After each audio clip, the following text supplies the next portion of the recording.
अब जरा डोडा जिला की बात करेंगे, जहां पर डोडा में विश्वविद्यालय कैंपस की लंबी जो मांग है वो अब जोर पकड़ रही है। 2008 में बोर्ड जो है वो यहाँ पर लगाया गया था, लेकिन आज 17 साल बाद भी शून्य प्रगति देखने को मिली है।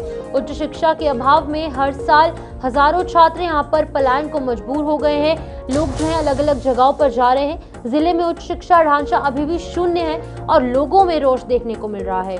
जिला डोडा में विश्वविद्यालय कैंपस की लंबे समय से मांगे हैं जो कि अभी भी लंबित हैं और 17 साल बीत चुके हैं, फिर भी ये लोगों की जो लंबित मांगे हैं, जो कि जायज मांगे हैं, वो पूरी नहीं की जा रही हैं। स्थानीय निवासियों ने यह भी बताया कि वर्ष 2008 में तत्कालीन मुख्यमंत्री गुलाम नबी आजाद के कार्यकाल में बॉयज हायर सेकेंडरी स्कूल डोडा में प्रस्तावित विश्वविद्यालय कैंपस का बोर्ड लगाया गया था, लेकिन 17 साल बीत गए हैं। आज 2025 भी खत्म होने वाला है, उसके बावजूद भी आज तक परियोजना पर कोई भी प्रगति, कोई डेवलपमेंट, कोई भी विस्तार पूर्वक इस पर जानकारी नहीं हुई है और ना ही कोई डेवलपमेंट यहाँ हुई है।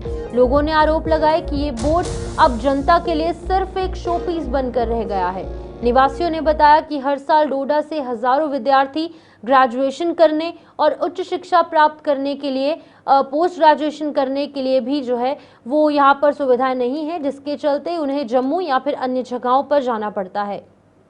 आपको बता दें कि वो यहाँ श्रीनगर पहुंचते हैं या जम्मू और या फिर अन्य राज्यों की ओर उन्हें रुख करना पड़ता है। उनका कहना है कि जिले में उच्च शिक्षा ढांचा शून्य है और सरकार को जल्द ही विश्वविद्यालय कैंपस स्थापित कर युवाओं का भविष्य सुरक्षित करना चाहिए।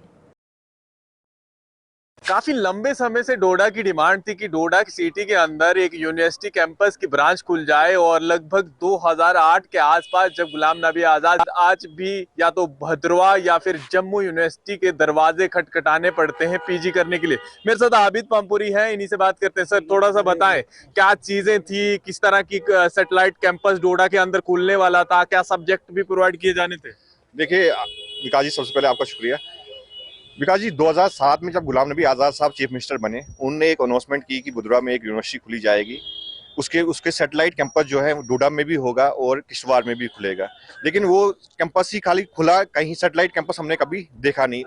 हाँ, बोर्ड उन्होंने लगाया था, बॉयज हायर सेकेंडरी के बाहर बोर्ड लगा रहा, कुछ सालों तक वो बोर्ड रहा, लेकिन फंक्शनल वो कभी हुआ नहीं। यूनिवर्सिटी की कोई क्लासेस वहाँ लगी नहीं, बच्चों को कोई एडमिशन वहाँ मिली नहीं, तो सिर्फ बात ही की गई। लेकिन अब 17-18 साल हो गए, उस पर कोई भी एक्शन नहीं हुआ, ना वो यूनिवर्सिटी खुली ना कुछ हुआ। उसके बाद जनाब अली डोडा डेवलपमेंट फंड बना, उन्होंने जनाब 15 साल उसके ऊपर रजिस्ट्रेशन किया।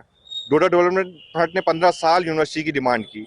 डोडा डेवलपमेंट फंड आज भी उसकी डिमांड करता है कि जनाब अली हमें फुल फ्लेज यूनिवर्सिटी डोडा के अंदर होनी चाहिए। रूसा के तहत रूसा यूनिवर्सिटी डोडा के अंदर खुले, उसकी फुल फ्लेज यूनिवर्सिटी डोडा के अंदर खुले, वो डिमांड आज भी करती है और करती रहेगी। आबिद जी, देखिए अभी ग्रेजुएशन करने के बाद कई बच्चे पीजी करनी है या मास्टर डिग्री जो हासिल करनी है, या जम्मू जाना पड़ता है या फिर भद्रवा में सिलेक्टिव सब्जेक्ट हैं या सीट मिली तो ठीक है, नहीं तो फिर उसके बाद कई बच्चे अफोर्ड नहीं कर पाते यहाँ से जम्मू।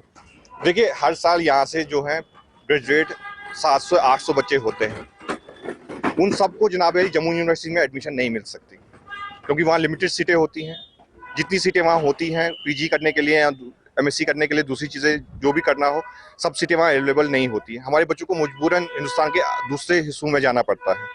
इसलिए हमने रूसा यूनिवर्सिटी की डिमांड हमारी डोडा डेवलपमेंट फंड करती है कि डोडा डेवलपमेंट फंड ये डिमांड करती है कि रूसा यूनिवर्सिटी डोडा के अंदर खुले, ताकि डोडा के बच्चों को, पहाड़ी जो बच्चे हमारे हैं, उनको यहाँ पे उसका फायदा मिले। देखिए, लगभग 700 से 1000 के आसपास बच्चे जो है ग्रेजुएशन करने के बाद यहाँ से निकलते हैं और कई बच्चे